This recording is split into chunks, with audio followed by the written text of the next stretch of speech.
7 स्थान शिवलिंग के बताए हैं जहां पर भूल से भी अगर कोई चंदन की उंगलियां लगा देता है। 7 स्थान ऐसे हैं जहां चंदन की मात्र उंगलियां लगा देने से ही शिव पितृलोक के पितरों को मुक्ति प्रदान करके वैकुंठ लोक का निवास दे देते हैं। 7 स्थान।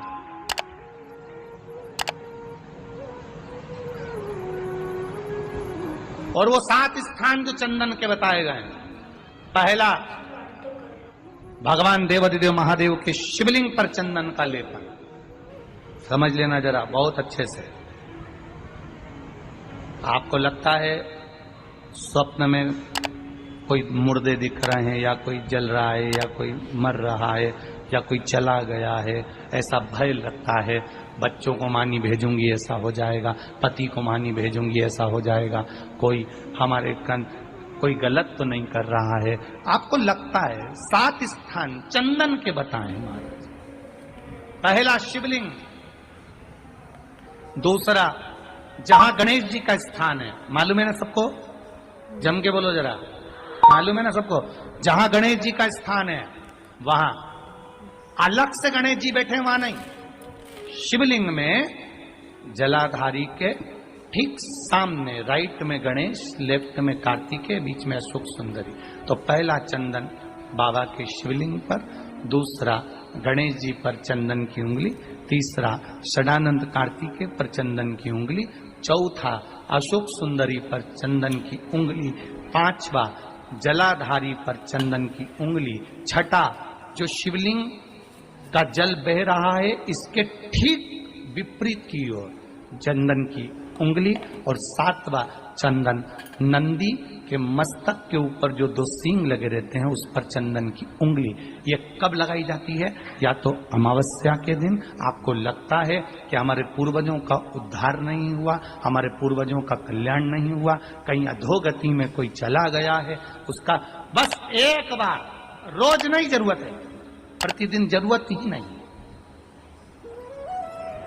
महीने में एक बार अगर अमावस्या के दिन भी आपने चंदन के थोड़ा सा चंदन अगर मेरे देवाधिदेव महादेव को 7 स्थान पर समर्पित किया है।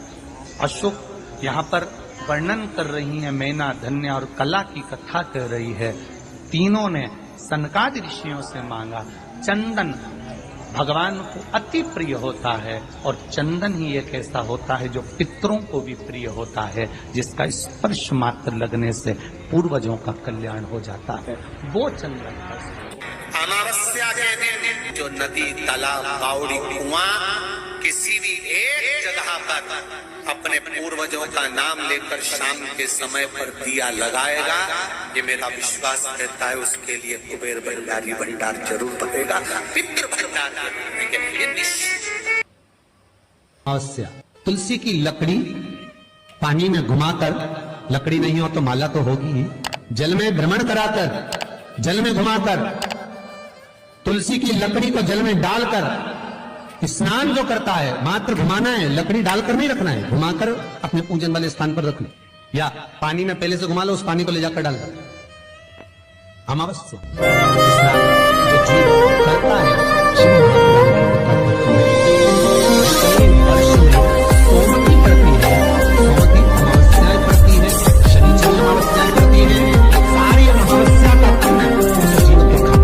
चला जाए। और अच्छे से ध्यान रखिएगा, आप ब्राह्मण को भोजन कराएं ना कराएं, आपने धूप छोड़ी ना छोड़ी वो पता नहीं, गाय को रोटी दी ना दी, स्वान को भोजन दिया ना दिया, कौवे को भोजन दिया ना दिया, चलेगा।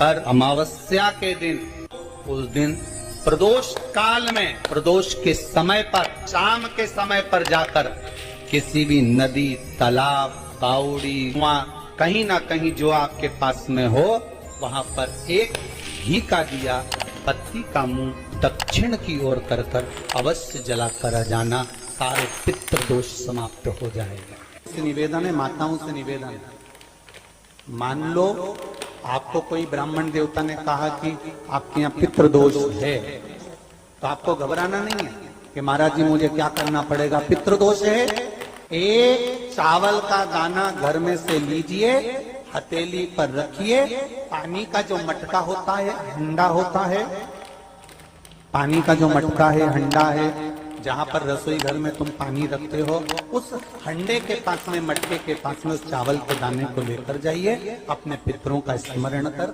स्वधा स्वधा स्वधा स्वधा स्वधा 5 बार बोलकर शंकर भगवान के शिवलिंग पर, तुम्हारे घर में शिवलिंग हो तो घर में, और अगर मंदिर में शिवलिंग हो तो मंदिर में, उस चावल के दाने को चढ़ा दीजिए। ऐसा भी पितृदोष होगा, समाप्त हो। श्री पार्वती जी की नानी जी का नाम क्या था? सुधा। क्या नाम था? जम के बोलो जरा। सुधा। और ये कोई साधारण सी नानी नहीं है पार्वती जी की, और ना ये नाम कोई साधारण सा।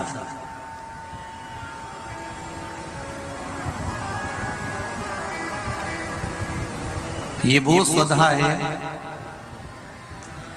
जो पितरों की धर्म पत्नी है, और पितरों की धर्म पत्नी है। अगर घर में, और तुम्हें लग रहा है कि मैं 1 रुपए कमा रहा हूं, 100 रुपए खर्चा हो रहा है, या फिर घर में क्लेश बना हुआ है, या घर में बीमारियां बढ़ी हुई है, तो एक काम करना प्रारंभ कर दो। शिव जी के मंदिर में एकादशी के दिन जब आप जल शंकर को चढ़ाने तो रोज ही जाते हैं, जब एकादशी का दिन रहे और शंकर जी के मंदिर में आप जल समर्पित करें, तो 3 बार मुख से स्वधा स्वधा स्वधा या स्वधा स्तोत्र का पाठ, जिसमें 12 श्लोक ब्रह्म वैवर्त पुराण के अंतर्गत प्रकृति खंड में ब्रह्मा जी द्वारा स्वधा स्तोत्र के पाठ का महत्व होता है। कोई कहे कि सियोर वाले महाराज ने ये स्वधा स्वधा स्वधा मंत्र कहां से दिया, तो आप उसको बता देना। ब्रह्म वैवर्त पुराण के प्रकृति खंड में से ब्रह्मा जी ने इस स्वधा स्तोत्र पाठ को प्रकट करा और स्वधा के मूल मंत्र का स्मरण कराया। इसमें 12 श्लोक हैं स्वधा स्तोत्र में। अगर स्वधा स्तोत्र नहीं पढ़ सकते तो 3 बार मुख से क्या बोलना है? जम के बोलो जरा। स्वधा स्वधा स्वधा।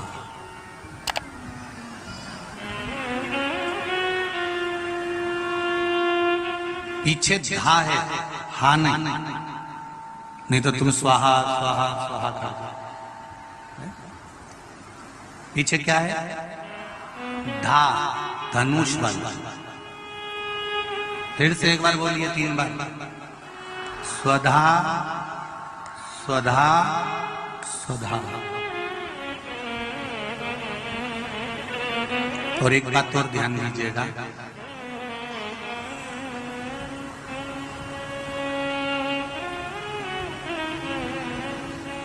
यदि कोई बुद्धि से विकलांग हो, विवेक काम नहीं कर रहा,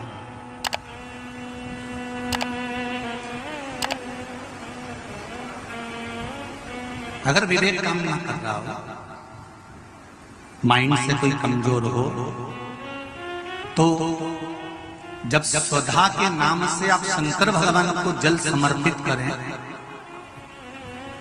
स्वधा स्वधा कहकर उस जल को समर्पित करें, तो पितरों का स्मरण कर कर वही स्वधा को समर्पित किया गया जल, जिसको विवेक की तकलीफ होती है, बुद्धि की तकलीफ होती है, अपने पितरों का, अपने पूर्वजों का स्मरण कर कर उस जल को उस विवेकहीन व्यक्ति के दोनों भुकुटियों के पास में लगा देना चाहिए। थोड़ा सा एकादशी के दिन अगर जल चढ़ाने जाओ तो 3 बार मुख से बोलिएगा। फिर से बोलो एक बार। स्वधा स्वधा स्वधा।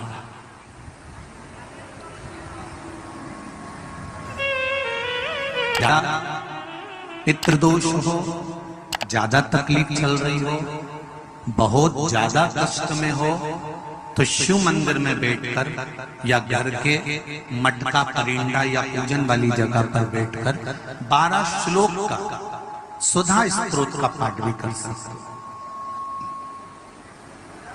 ये पार्वती जी की नानी जी सुधा,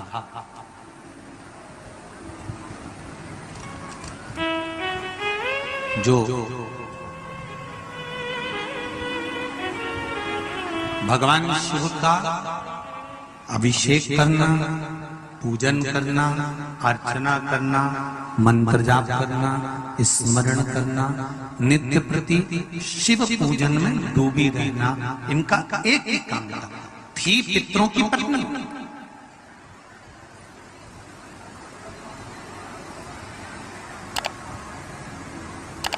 हैं पितरों की पत्नी, पर भक्ति में इनका बल बड़ा बड़ा बड़ा बड़ा। जब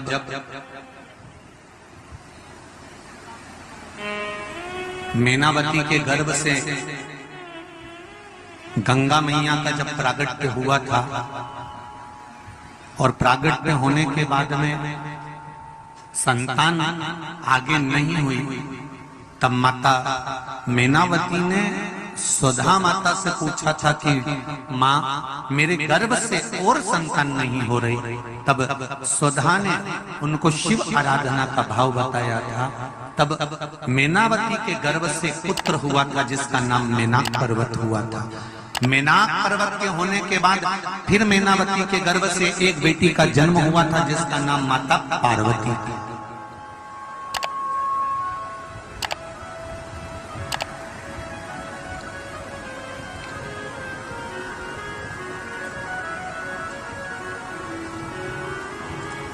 तब उनका नाम माता पार्वती। और माता पार्वती की तब साधना का बल इतना प्रबल था, इतना बल प्रबल था। माता पार्वती जी ने अपनी नानी से जो सीखा था, सुधा माता से जो सीखा था, शिव आराधना का जो भाव माता पार्वती सीख कर बैठी थी, वो माता पार्वती जी ने शंकर की इतनी आराधना करी, इतनी आराधना करी कि देवाधिदेव महादेव के साथ में माता पार्वती जी का मंगल विवाह हुआ। ये सुधा से सीखा था। हमारे घर के बच्चों को कोई दूसरा सिखाने वाला नहीं मिलेगा। हमारे घर के बच्चों को हमें सिखाना पड़ेगा। सारी दुनिया की गति विधि तुम्हारे बच्चों को दुनिया सिखा देगी, पर हमारे कुल का, हमारे घर का, हमारे सनातन धर्म का संस्कार हमारे बच्चों को कोई दूसरा नहीं सिखाएगा। सिखाना घर के माता पिता को पड़ेगा, कोई दूसरा नहीं सिखाने वाला। आपके बच्चे को मोबाइल चलाना किसने सिखाया? तुमने सिखाया क्या? अरे जम के तो बोलो री जी। आप अपने बच्चों को कभी मोबाइल चलाना नहीं सिखाओगे, फिर भी बच्चा मोबाइल चलाना सीख जाएगा। जितना तो तुमको नहीं आता उससे जोरदार तो टिंगू उनको आता। उसको किसी ने सिखाया? जम के बोलो जरा।